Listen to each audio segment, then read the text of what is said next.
Hello student, हम पढ़ रहे थे रिसोर्सेज एंड डेवलपमेंट और उसके लिए हमने ये पढ़ाया था कि प्लानिंग रिसोर्सेज की कैसे की जाए। इसके लिए भारत में एक 5 ईयर प्लान लॉन्च किए थे 1951 में और 12-13 जो 5 ईयर प्लान थे, शायद 12 ये 5 ईयर प्लान जो 2017 में ख़त्म हुए। उसके बाद हमने नीति आयोग को अपना लिया और मैंने आपको ये भी कहा था कि नेट से ये कलेक्ट कर लेना डाटा, नीति आयोग क्या है और वो किस तरह से काम कर रही है। जहाँ प्लानिंग कमीशन हमारे सारे रिसोर्सेज की प्लानिंग करके इवन ये भी ऑर्डर दिया करते थे किस तरह से उन प्लान्स को लागू किया जाएगा, वो प्लान क्या है। नीति आयोग ऐसा नहीं करती। नीति आयोग सिर्फ आपको डाटा प्रोवाइड करती है, उसके बाद और सजेशन देती है, रिकमेंडेशन देती है, लेकिन प्लानिंग सरकार की होती है। ये फ़र्क है। और अभी ये संस्था बहुत अच्छा काम कर रही है। कई राज्यों में कंपटीशन वगैरह करवा रही है सफाई को लेकर, वाटर का कंजर्वेशन को लेकर, कि इस राज्य ने कितना वाटर रिसोर्सेज को बचाने के लिए काम किया। तो इस तरह से तो अगला जो सेकंड हेडिंग है वो कंजर्वेशन ऑफ द रिसोर्सेज को बचाना ज़रूरी है। सबसे बड़ी प्रॉब्लम हमारी यही हो रही है कि हम इसका यूटिलाइज डेवलपमेंट के लिए तो कर ही रहे हैं, साथ में देखो एक होती है नीड, और नीड के बाद एक हो जाता है एक्सेस। समझते हो?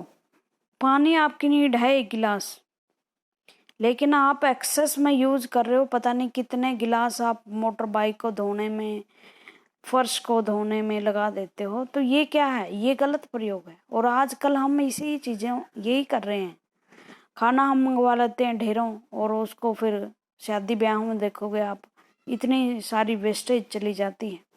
ये क्या है? रिसोर्सेज का गलत प्रयोग है, ये ओवर यूटिलाइजेशन है। और ओवर यूटिलाइजेशन करोगे तो एक ना एक दिन आपके जो रिसोर्सेज हैं वो ख़त्म हो जाएंगे और बहुत सारी इन्वायरमेंटल प्रॉब्लम खड़ी हो जाएंगी। Resources are vital for any development activities, but in irrational consumption of and overutilization of resources may lead to socio-economic and environmental problem. बहुत सारे सामाजिक आर्थिक प्रॉब्लम लेकर आता है। The overcome of this problem resources conservation जो हर level पे on the at the various level is important.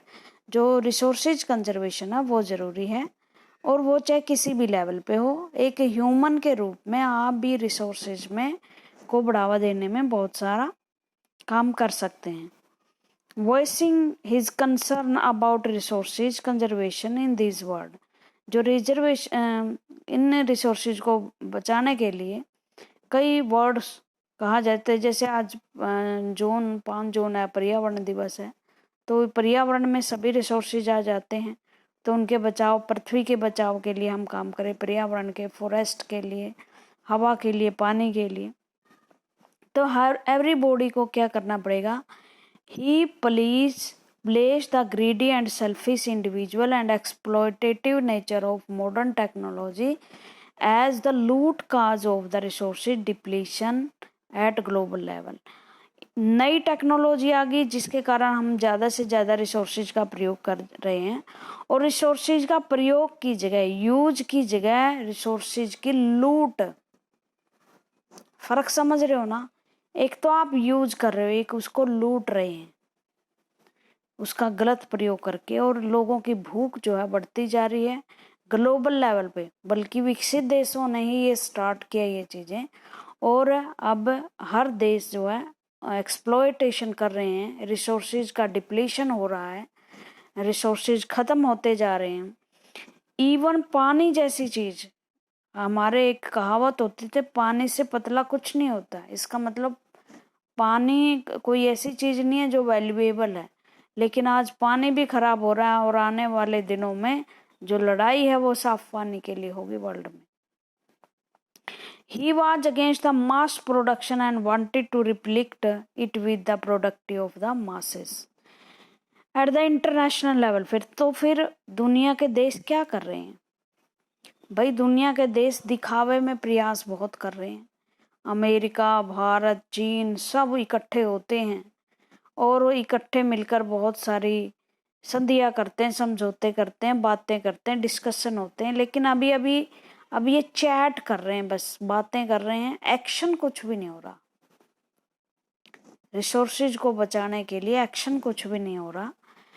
तो सबसे पहले an international level the club of Rome advocate resources conservation for the first time a more systematic way in 1968 में एक रोम of club, ये पत्रकारों, writers, environmentalist का एक club बना था, जिन्होंने चिंता जाहिर की थी कि जो बहुत ज़्यादा डेवलपमेंट हो रही है उसकी वजह से रिसोर्सेज खराब हो रहे हैं, इन्वायरमेंट खराब हो रहा है।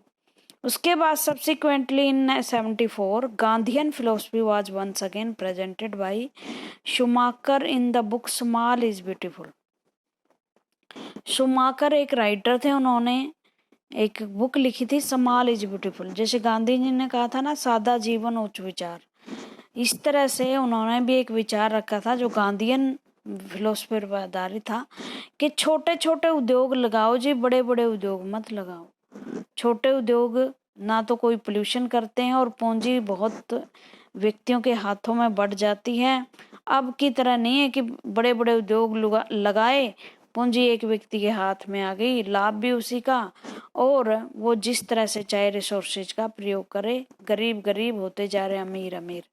लेकिन इसने कहा स्मॉल इज ब्यूटीफुल, सादा जीवन उच्च विचार, छोटे छोटे उद्योग हों और जिसमें से कार्बन इमिशन ही ना हो और हाथ से काम करे लोग। The seminal contribution with respect to resources conservation at the global level was made by the Brundtland Commission report 87 में 1987 में ब्रेटलैंड कमीशन बैठा था ग्लोबल वार्मिंग पे। तो उन्होंने उसमें एक कॉन्सेप्ट दिया सस्टेनेबल डेवलपमेंट का। और सस्टेनेबल डेवलपमेंट का मतलब आप डेवलपमेंट कीजिए लेकिन रिसोर्सेज का गलत प्रयोग ना कीजिए, इस तरह से प्रयोग करें कि आने वाली पीढ़ियां भी इन रिसोर्सेज का प्रयोग कर सकें। तो ये क्वेश्चन पूछा जा सकता है कि सबसे पहले सस्टेनेबल का कॉन्सेप्ट कहाँ से आया? ब्रुटलैंड रिपोर्ट से। And advocate it as a means of resources conservation was subsequently published in a book Our Common Future। और उन्होंने एक बुक लिखी थी उसमें ये जो आइडिया है वो आया था कि अवर कॉमन फ्यूचर। इसका मतलब ये है कि जो इन्वायरमेंट है वो अलग अलग नहीं है एक दूसरे से। इन्वायरमेंट का असर ये नहीं कि अमेरिका उसे खराब कर दिया तो भारत पे उसका असर नहीं होगा, उसका हर देश पे असर होता है। समुंदर खराब होंगे तो तब सब मछलियां मरेंगी और जो किनारे पर रहने वाले लोग हैं उनका भोजन छीना जाएगा। पानी खराब होगा तो सभ्यताओं का विनाश होगा, जैसे हड़प्पा और मोहनजोदड़ो की संस्कृतियां खत्म हो गई थी। नदियां सूखेंगी तो आपकी प्रोडक्शन खत्म होगी, ग्लोबल वार्मिंग बढ़ेगी, मतलब दुनिया का तापमान बढ़ेगा तो उसका असर भी चारों ओर होगा। जैसे एपिडेमिक्स आएंगी, महामारियां आएंगी, जैसे कोविड-19 कभी ये वुहान सिटी में थी, आज हर गांव में फैली हुई है। तो आज हमारा ग्लोब एक ही है और उसकी समस्याएं भी हर जगह प्रभावित करती हैं।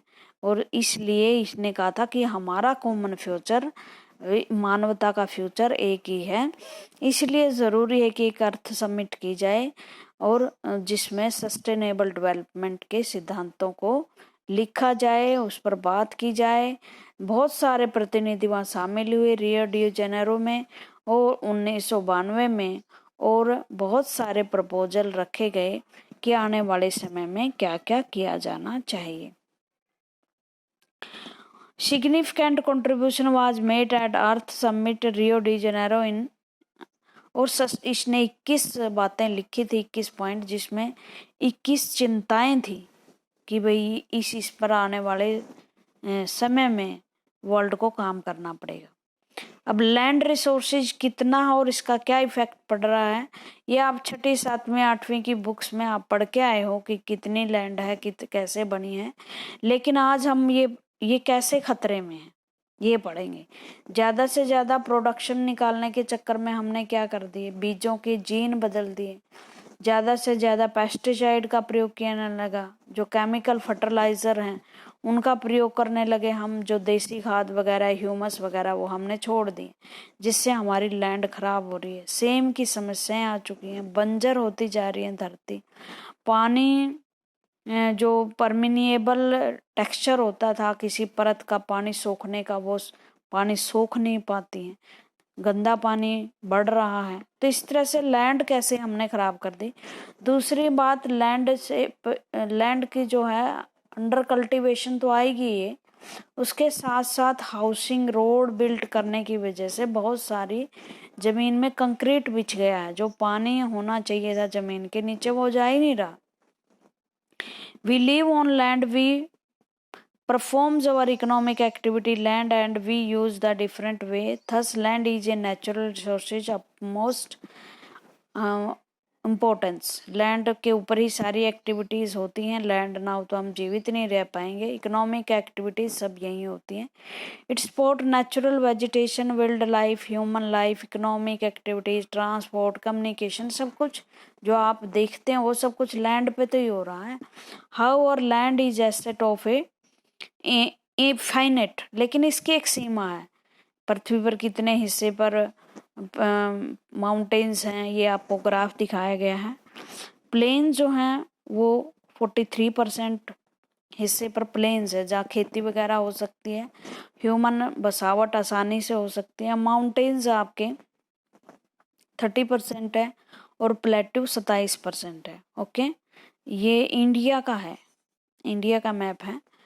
उसके बाद इन्होंने दिखाया है कि magnitude, therefore it is important to use the available land for various purpose with careful planning। इसलिए हमें क्या करना चाहिए, लैंड का प्रयोग बहुत ही केयरफुली करना चाहिए। India has land under A variety of relief, India के पास बहुत सारी लैंड है लेकिन वो अलग अलग फॉर्म्स में है, ये मैंने बता दिया आपको।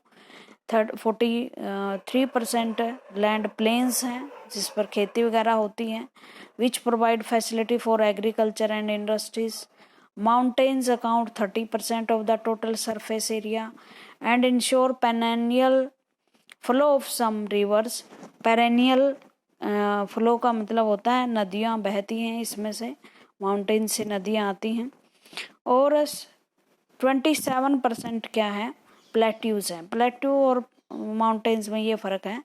प्लेट्यू जो माउंटेन्स है ये इस तरह की तिकोनी होती हैं, बहुत ऊंचाई लेवल पे होती हैं, लेकिन जो प्लेट्यूज होते हैं उनका सरफेस मेज की तरह होता है, विंध्याचल पर्वत का है जैसे, और ये पठार होते हैं मेज की तरह, लेकिन उठी हुई लैंड फॉर्म होती है, जमीन से ऊंचे उठे होते हैं। माउंटेन प्लेट्यूज हैं, it process rich reserve minerals and fossil fuels. और इन्हीं प्लेट्यूज में, माउंटेन्स में हमें बहुत सारे minerals, fossil fuels, oil, gas वगैरह मिलते हैं, और यही फॉरेस्ट हैं। अब हम धड़ाधड़ क्या कर रहे हैं, पृथ्वी से मिनरल्स निकाल रहे हैं, धरती खाली कर रहे हैं, कोयल निकाल रहे हैं, आयरन ओरे निकाल रहे हैं, फॉसिल फ्यूल तेल हम के कुएं खोद रहे हैं, फॉरेस्ट को ख़त्म करते जा रहे हैं। और एक दिन ऐसा आएगा कि ये सभी जो रिसोर्सेज हैं वो रिन्यूएबल नहीं है भाई, नॉन रिन्यूएबल हैं, ये कभी ना कभी ख़त्म ज़रूर होंगे। लैंड की यूटिलाइजेशन क्या है, जो फॉरेस्ट है उनका यूज क्या है, land not available for cultivation.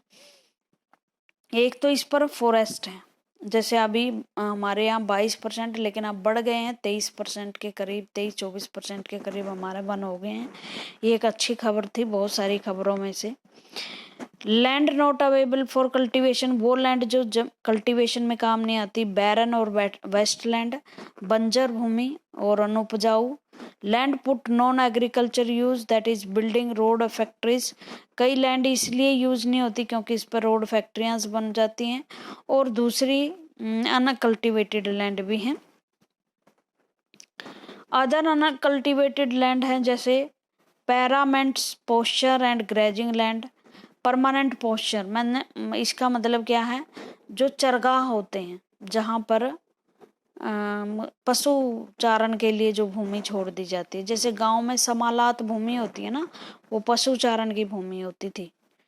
Land under miscellaneous trees crops groves not include in net sown area. जैसे land under the tree crops, जो पेड़ प्लांटेशन के लिए है, वो भी भूमि कल्टीवेशन में नहीं ली जाती। फिर है culturable waste land left uncultivated for more than 5 agriculture year. ऐसी ईयर्स जो 5 साल के लिए खुली छोड़ दी जाती है ताकि उसमें उपजाऊ शक्ति बढ़ सके, ऐसी भूमि।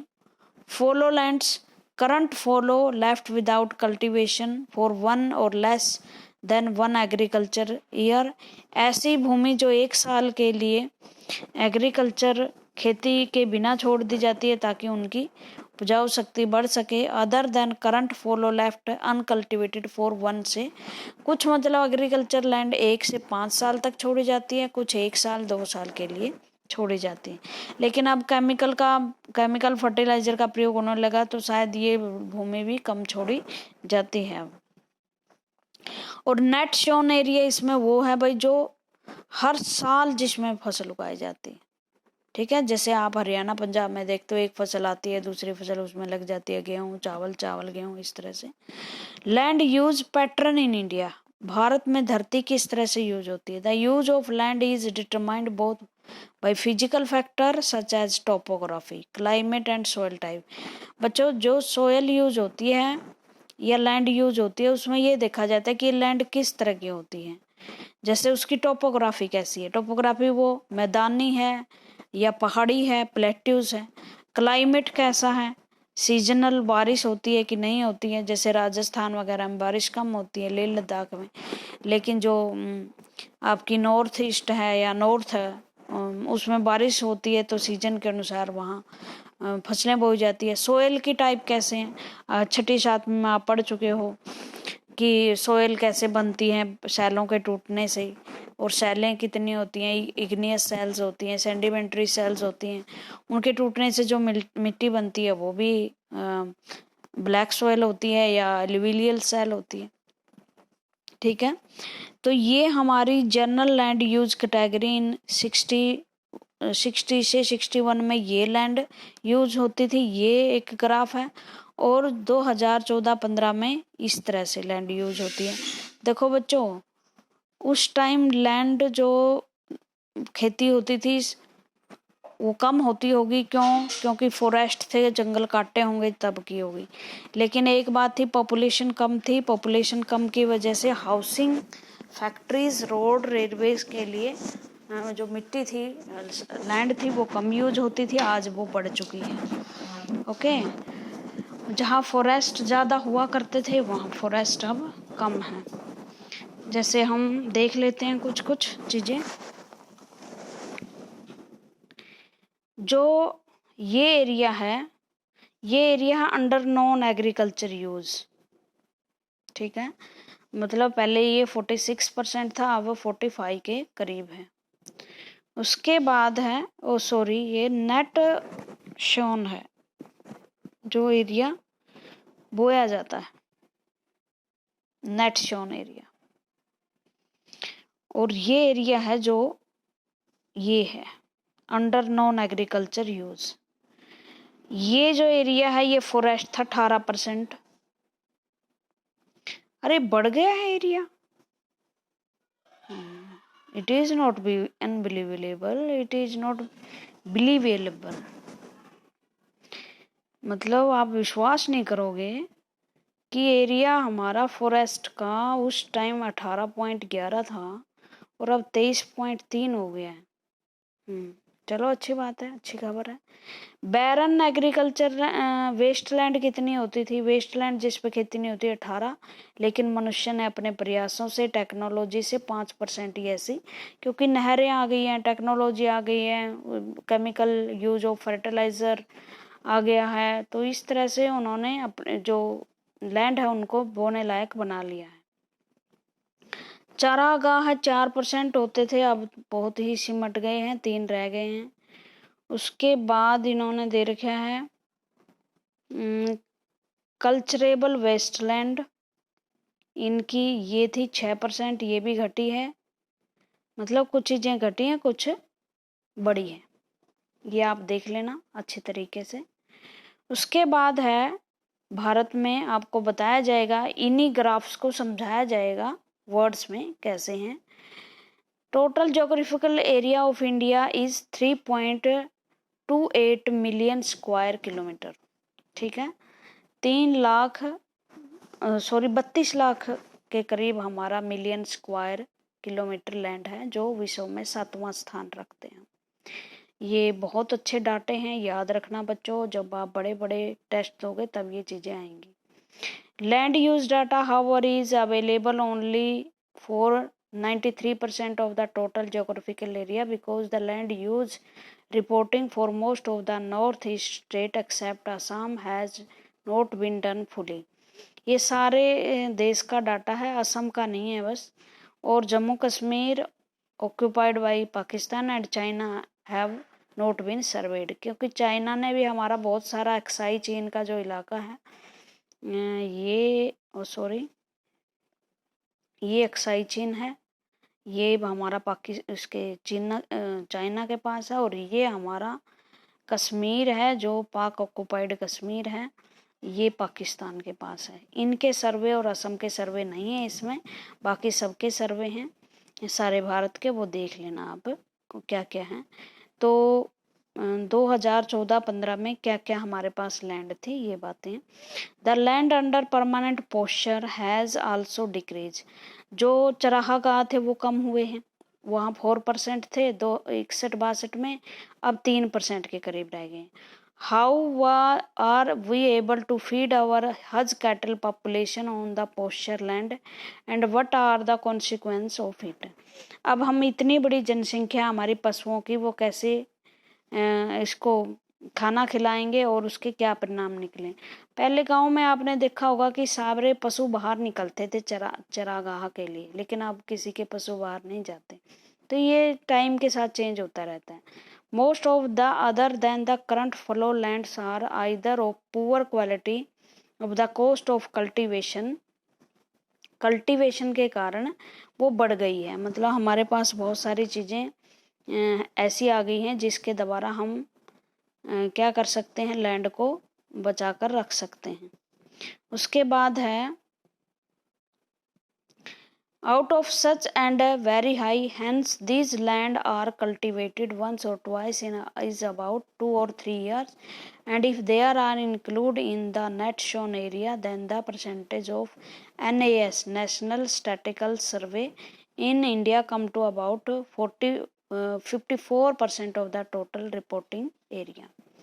मतलब हमारी जो कल्टीवेशन की लैंड है वो अब बढ़ गई है। The pattern of net sown varieties varies greatly from one state to another. लेकिन जो हमारा नेट शोन एरिया है, नेट शोन मैंने जिस पर टोटल पे खेती होती है, वो अलग अलग प्रदेशों में अलग अलग है। जैसे हिमाचल है भाई, वहाँ पहाड़ियाँ हैं तो वहाँ कम फसल उगती होगी, लद्दाख में तो बिल्कुल ही नहीं उगती होगी। लेकिन हरियाणा पंजाब जहाँ नदियों का इलाका है और मैदानी इलाका है, वहाँ की जो भूमि है वो तो सारी ही हाउसिंग को छोड़कर और उद्योगों को छोड़कर सारी किसमें आती है, बोने के काम आती है। The pattern of the shown area जो स्टेट वाइज अलग अलग है। It is over 80% of the total area in Punjab and Haryana. Punjab और हरियाणा का 80% जो इलाका है वो खेती के काम आता है, जबकि अरुणाचल प्रदेश का, मिजोरम, मणिपुर, अंडमान निकोबार, इनका सिर्फ 10% ही एरिया जो है फसल बोने के काम आता है। Forest area in the country वो भी अलग अलग। हरियाणा और पंजाब में तो वन ही नहीं मानते कि वन है कि नहीं। हरियाणा में तो 4% है, वो भी घने वन नहीं है, ट्रीज खड़े हुए हैं कहीं पर। तो इस तरह से फॉरेस्ट का इलाका, लेकिन जो ये मणिपुर, मिजोरम है, अंडमान है, वहाँ फॉरेस्ट बहुत ज़्यादा है। Forest area in the country is far lower than is desire 33% of geographical area. ये माना जाता है कि कुल जोग्राफिकल एरिया एरिया है किसी भी देश का, उसके 33% भाग पे फॉरेस्ट होने चाहिए, लेकिन हमारे देश में ऐसा नहीं है। सिर्फ 23% पॉइंट कुछ परसेंट ही हमारे यहाँ वन है। नेशनल फॉरेस्ट पॉलिसी के अनुसार हमने 33% को माना है कि 33% तो हमारे यहाँ वन होने ही चाहिए, लेकिन ऐसा नहीं है। क्यों? क्योंकि जो लैंड है वो फॉरेस्ट है, वो हमने उद्योगों के लिए या लैंड को यूज करने के लिए काट दिए गए हैं। The fringes of this forest depend upon it. A part of land is termed as waste land and land put to other non agriculture uses. क्योंकि हमने जो लैंड है उस वेस्ट लैंड को भी ठीक कर लिया है और उसको एग्रीकल्चर और दूसरे प्रयोगों के लिए हमने कर लिया है। वेस्ट लैंड में जैसे आते हैं rocks, deserts area and land put non agriculture uses include settlement. और नॉन एग्रीकल्चर में वो स्थान भी आते हैं जो जिन पर हम बसावट बनाए हुए हैं, घर वगैरह बनाए हुए हैं, रोड, रेलवे, इंडस्ट्रीज बनाए हुए हैं। Continuous use of land over a long period of time without taking appropriate measure to conserve and manage it has resulted in the land degradation। और कई बार हम एक ही तरह की खेती करते हैं और यूज करते हैं उसका गलत तरीके से, सही ढंग से उसे मैनेज नहीं करते, तो लैंड डिग्रेड हो जाती है, लैंड खराब होना शुरू हो जाती है। This is turn has serious restrictions of society and the environment, जो सोसाइटी और लैंड दोनों के लिए गलत है। जैसे पंजाब जैसे इलाके वो हैवी क्रॉप्स होती हैं, कमर्शियल क्रॉप्स, धान। एक बार इन्होंने क्या कर दिया था, 3-3 फसलें लेनी शुरू कर दी थी। केमिकल का यूज इतना बढ़ गया था कि अब उनकी लैंड जो है वो नीचे का जो पानी खत्म हो गया और लैंड की जो है सेम की समस्या वो शुरू हो गई थी। धीरे धीरे क्या हो जाएगी, वहाँ जो धरती है वो बैरन होनी शुरू हो जाएगी, अनउपजाऊ, बंजर होनी शुरू हो जाएगी और समाज के लिए तो हानिकारक, ये पैदा ही नहीं होगी। तो जैसे आप कपास का देखते हो कई बार लाल हो जाती है, उसी कारण है कि आपकी लैंड खराब हो रही है। Land degradation and conservation measure, क्या करना चाहिए? लैंड खराब हो रही है, डिग्रेडेशन हो रहा है, उसका क्षय हो रहा है, हिंदी में उसे क्षय बोलते हैं, और उसको कैसे बचाया जाए? We have shared our land with the past generation and will have to do with the future generation. Land को हमारी पिछली पुश्तों को भी पाला है लैंड ने, और आगे आने वाली जनरेशन में भी ये काम आएगी। 95% of the our basic need of food, shelter and clothing are obtain from land. सभी तरह की जो चीज़ें हैं हमारी, जो बेसिक नीड है, रोटी, कपड़ा और मकान, ये हमें 95% कहाँ से मिलती है?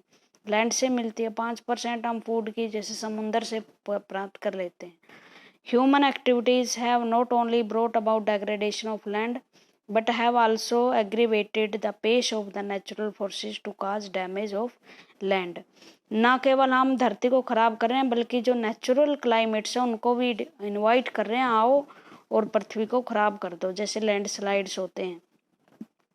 Some human activities such as deforestation, वनों का कटाव, ओवर ग्रेजिंग, ज़्यादा चरागाह के रूप में प्रयोग करना, माइनिंग इस तरह से करना कि लैंड नीचे से खाली हो जाए, और दूसरी जो चीज़ें हैं वो क्या कर रही हैं, हमारी धरती को खराब कर रही हैं। There are many way to solve this problem land degradation. और जो हमारे काजेज होते हैं ना भाई लैंड खराब करने के, वही सॉल्यूशन भी होता है। अगर धरती डिफोरेस्टेशन के कारण खराब हो रही है तो वो ठीक भी तभी होगी जब उसमें फॉरेस्ट उगाए जाएं। क्योंकि देखो क्या होता है, जो पौधों की जड़ें होती हैं ये मजबूती से पृथ्वी को पकड़े रखती हैं और जल्दी सी जो है लैंड को बहने नहीं देती। लेकिन अगर ये काट दिए जाएं पेड़, तो धरती क्या हो जाएगी, धरती की जो पकड़ है वो ढीली हो जाएगी और जैसे पवन और पानी का उन पर फ्लो होगा ये उड़ जाएगी। इसलिए फॉरेस्ट बहुत ज़रूरी है। ग्रेजिंग कम होनी चाहिए, प्लांटेशन ज़्यादा करने चाहिए हमें, और जो केमिकल यूज़ है इसका फर्टिलाइज़र का वो कम से कम करने चाहिए। जो माइनिंग एक्टिविटीज़ हैं वो सेफली होनी चाहिए। सेफली का जैसे मैंने बताया था कि कोयले की खानों में से कोयला निकालकर उसमें रेत वगैरह भर देनी चाहिए। तो इस तरह से proper discharge and disposal of industrious influential, और जो आपका वेस्टेज है, जैसे सबसे बड़ा आज वेस्टेज आपका रैपर्स वगैरह हैं, प्लास्टिक है, प्लास्टिक का अगर सही ढंग से रिड्यूस नहीं होगा तो वो आपकी भूमि को खराब कर सकता है। तो इस तरह से रिसोर्सेज, सोयल एक रिसोर्सेज है और वो यूजफुल है हमारे लिए, और लेकिन वो आज खतरे में, और किस तरह से उसको बचाया जाना चाहिए। लेकिन सबसे अच्छी बात ये है कि ये रिन्यूएबल है, मतलब ये ठीक हो सकती है। अगर धरती किसी केमिकल फर्टिलाइजर के कारण खराब हो रही है, पानी खराब हो रही है, तो उसमें इतनी ताकत होती है कि 6-7 साल के बाद वो ठीक हो सकती है। लेकिन हमें भी प्रयास करने चाहिए कि हम ऐसा कोई काम ना करें जिससे कि सोयल खराब हो। Soil is the most important renewable resources. It is the medium of plant and sports different type of living organism on the earth.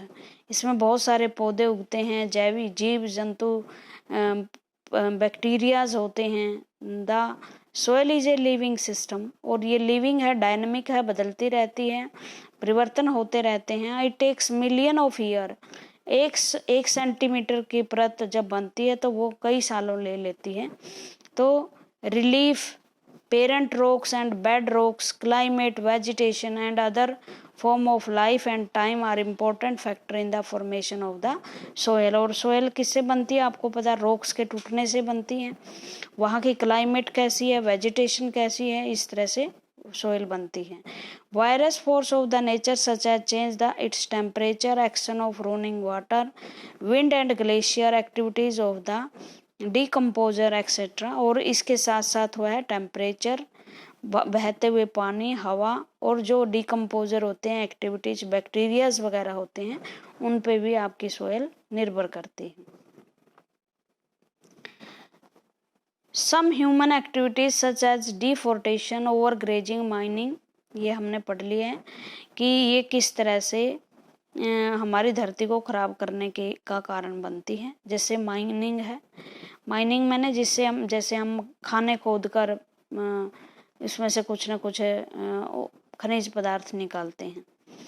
इस site are abundant after excavation work is complete, leaving deep scars and traces over burdening. देखो भाई क्या होता है, छत्तीसगढ़ मध्य प्रदेश में जाओगे आप, बहुत सारी माइनिंग है, यहाँ से कोयला निकाल लिया, कोयला निकालने के बाद ये जगह खाली हो गई, ठीक है। अब इसको छोड़ दिया कि इसमें पानी भरेगा और ये कब जमीन धंसेगी। पहले क्या होता था कि नदियों के आसपास से छोटी सी ट्रेन लगा दी जाती थी, वो रेत भर कर लाया करती थी और इन माइनिंग को भर देती थी, माइंस को। और इस तरह से जो लैंड है वो खाली नहीं होती थी, खराब नहीं होती थी। लेकिन अब ऐसा नहीं है, क्योंकि हम मतलब गलत तरीके से खनिज पदार्थों को निकाल रहे हैं और उनका बुरी तरह से प्रयोग कर रहे हैं। In state like Jharkhand, Chhattisgarh, Madhya Pradesh, Orissa, deforestation due to the mining have cause several land डेग्रेडेशन।